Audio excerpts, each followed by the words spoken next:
Falling too fast, clearly rules don't apply. Can't believe that I just made you.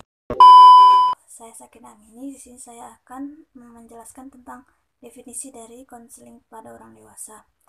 Konseling itu sendiri sering disebut sebagai bimbingan ataupun penyuluhan, adalah suatu proses memberikan bantuan kepada individu agar dengan potensi yang dimilikinya mampu mengembangkan diri secara optimal, memahami lingkungan, mengatasi hambatan guna menentukan rencana masa depan yang lebih baik. Bimbingan ini dapat diberikan kepada siapa saja yang membutuhkan.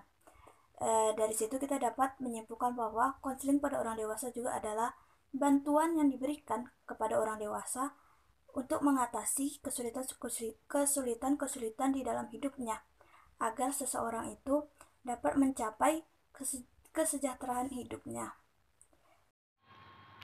Baiklah, di sini saya akan melanjutkan pembahasan mengenai konseling manula. Konseling manula adalah proses memberikan bantuan kepada manula atau lansia dalam rangka membantu memecahkan permasalahan yang dialami. Individu usia lanjut umumnya memiliki sikap yang lemah, baik lemah terhadap kondisi fisik maupun lemah menyesuaikan dengan lingkungannya. Mencoba memberikan pelayanan yang tepat untuk lansia adalah salah satu cara untuk membantu lansia agar dapat menerima keadaan yang sesungguhnya ia jalani. Dengan begitu, jika lansia dapat memahami dirinya, maka ia akan berusaha untuk dapat menyesuaikan diri dengan kondisi fisik, sosial psikologisnya dengan tepat. Nah, dengan memperlakukan lansia sesuai keinginannya, hal ini tidak menutup kemungkinan bahwa lansia perlahan-lahan akan lebih dapat menerima dirinya. Konseling yang dilakukan pada lansia bergantung pada tipe psikologis lansia tersebut, yang dibagi menjadi 5 tipe. Antara lain, yang pertama adalah tipe kepribadian konsumtif, yang kedua adalah tipe kepribadian tergantung, yang ketiga adalah kepribadian mandiri, yang keempat adalah kepribadian bermusuhan, dan yang kelima adalah tipe kepribadian kritik diri. Materi selanjutnya yaitu konsep orang dewasa berdasarkan psikologi perkembangan. Di dalam buku Psikologi Perkembangan, pendekatan sepanjang rentan kehidupan dijelaskan bahwa remaja berasal dari bahasa Latin yaitu adolescere, yang artinya tumbuh atau tumbuh untuk mencapai kematangan. Menurut Mapper, pada 1982, masa ini berlangsung antara umur 12 sampai dengan 21 tahun bagi wanita dan 13 sampai 22 tahun bagi seorang pria. Masa remaja merupakan masa peralihan atau masa transisi dari masa kanak-kanak menuju masa dewasa. Pada umumnya, masa remaja ini dibagi menjadi 3. Yang pertama, remaja awal, yaitu pada umur 12 sampai dengan 15 tahun. Pada masa ini, individu mulai menghilangkan peran anak-anaknya dan mengembangkan dirinya sebagai individu yang unik dan tidak lagi bergantung kepada orang tuanya. Yang kedua, masa remaja pertengahan, yaitu 15 sampai dengan 18 tahun. Masa ini ditandai dengan berkembangnya masa kognitif atau berpikir yang baru. Masa ini remaja mulai mengembangkan kematangan tingkah lakunya dan membuat keputusan-keputusan awal yang sesuai dengan tujuannya. Yang ketiga, masa remaja akhir, yaitu pada usia 19 sampai 22 tahun. Pada masa ini, seseorang memiliki keinginan yang kuat untuk menjadi matang dan diterima dalam kelompok sebaya dan orang dewasa.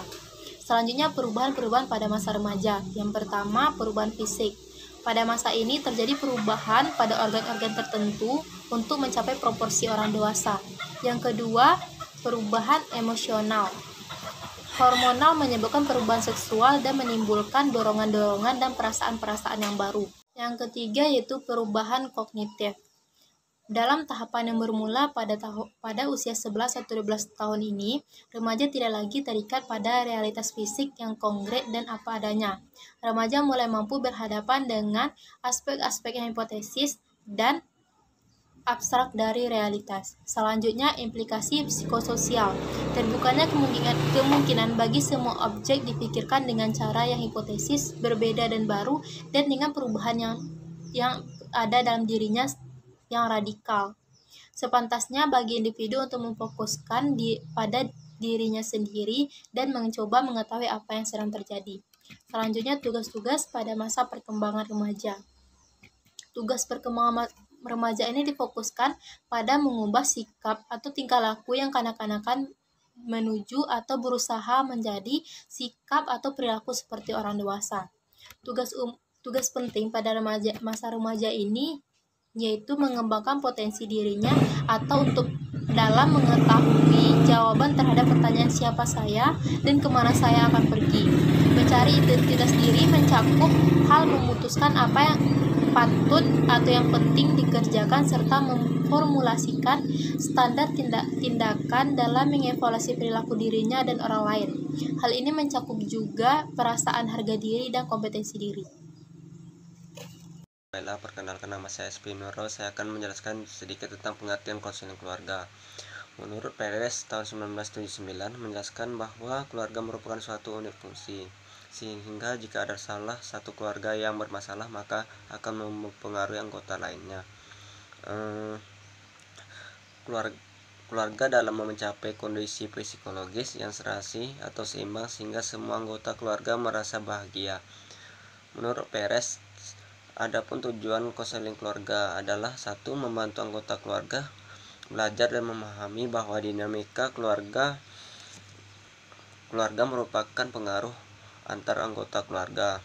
2. Membantu anggota keluarga dapat menerima kenyataan bahwa bila salah satu anggota keluarga mengalami masalah akan dapat memberikan pengaruh pada anggota lainnya. 3. Mengupayakan keseimbangan kehidupan keluarga. Dalam pendekatan dalam konseling keluarga. Pelaksanaan konseling keluarga harus selalu didasarkan dalam kerangka berpikir yang berbasis teoritis, karena landasan teoritis ini yang menjadi pijakan dan menentukan arah proses konseling keluarga. Selama ini dikenal beberapa pendekatan dalam konseling keluarga, yaitu psikodinamika, behavioral, eksistensial, humanistik, struktural, dan solution focus. Pendekatan psikodinamika memiliki dasar pemikiran bahwa proses sadar mempunyai hubungan individu dengan keluarga. Pendekatan eksistensial humanistik memiliki dasar pemikiran bahwa pribadi yang kurang sehat, pribadi yang inkongruent, negatif, tidak dapat dipercaya, tidak dapat memahami diri sendiri, bermusuhan, dan kurang produktif. Pendekatan struktural memandang bahwa masalah keluarga muncul karena adanya perkembangan interaksi yang disfungsional. 3. Selanjutnya, pendekatan solution focused memandang bahwa masalah keluarga memiliki muncul akibat dinamika dan struktur keluarga yang disfungsional. Baiklah, saya akan melanjutkan penjelasan dari teman saya Hasfi Nuraus, dan bahwasannya pendekatan yang telah ia jelaskan itu lebih banyak mengurai tentang masalah perilaku yang bersifat horizontal, mementingkan perilaku yang tampak dan dikaji secara objektif. Nah, sementara itu banyak sekali gejala jiwa yang sulit diamati atau diteliti secara eksperimental.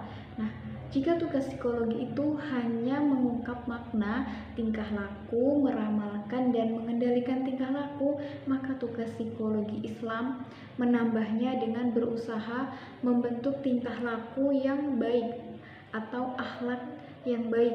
Nah, hingga jiwa seseorang itu dapat merasa dekat dengan Tuhannya. Nah, psikologi Islam mempunyai pandangan tentang manusia itu secara utuh, yang dalam kajiannya selalu didasarkan pada Al-Quran dan hadis. Nah, konseling dengan pendekatan Islam menggunakan jiwa getar atau getar iman atau daya rohaniyah. Nah, dalam mengatasi problem kejiwaan, yaitu dengan terapi sabar, ikhlas, tawakal, ridho, cinta, ibadah, dan itu dilakukan sesuai dengan masalahnya. Nah, begitu juga dengan masalah keluarga, sehingga konseling keluarga pun dapat dilakukan dengan pendekatan Islami. Konseling keluarga yang berbasis Islam lebih banyak menyeimbangkan keseimbangan jiwa manusia, baik itu keseimbangan dunia akhirat, keseimbangan jiwa dan raga, serta keseimbangan horizontal dan juga vertikal. Nah, adapun tujuan dari konseling keluarga itu sendiri yaitu membentuk pribadi yang sehat, yaitu pribadi yang memfungsikan imannya sebagai penentu aktivitas kognitif, efektif, dan psikomotorik dengan teknik yang digunakan dalam konseling keluarga Islam. Nah, tekniknya yang digunakan itu berupa sholat, berpuasa, berdoa, dan juga berzikir. Rules don't apply.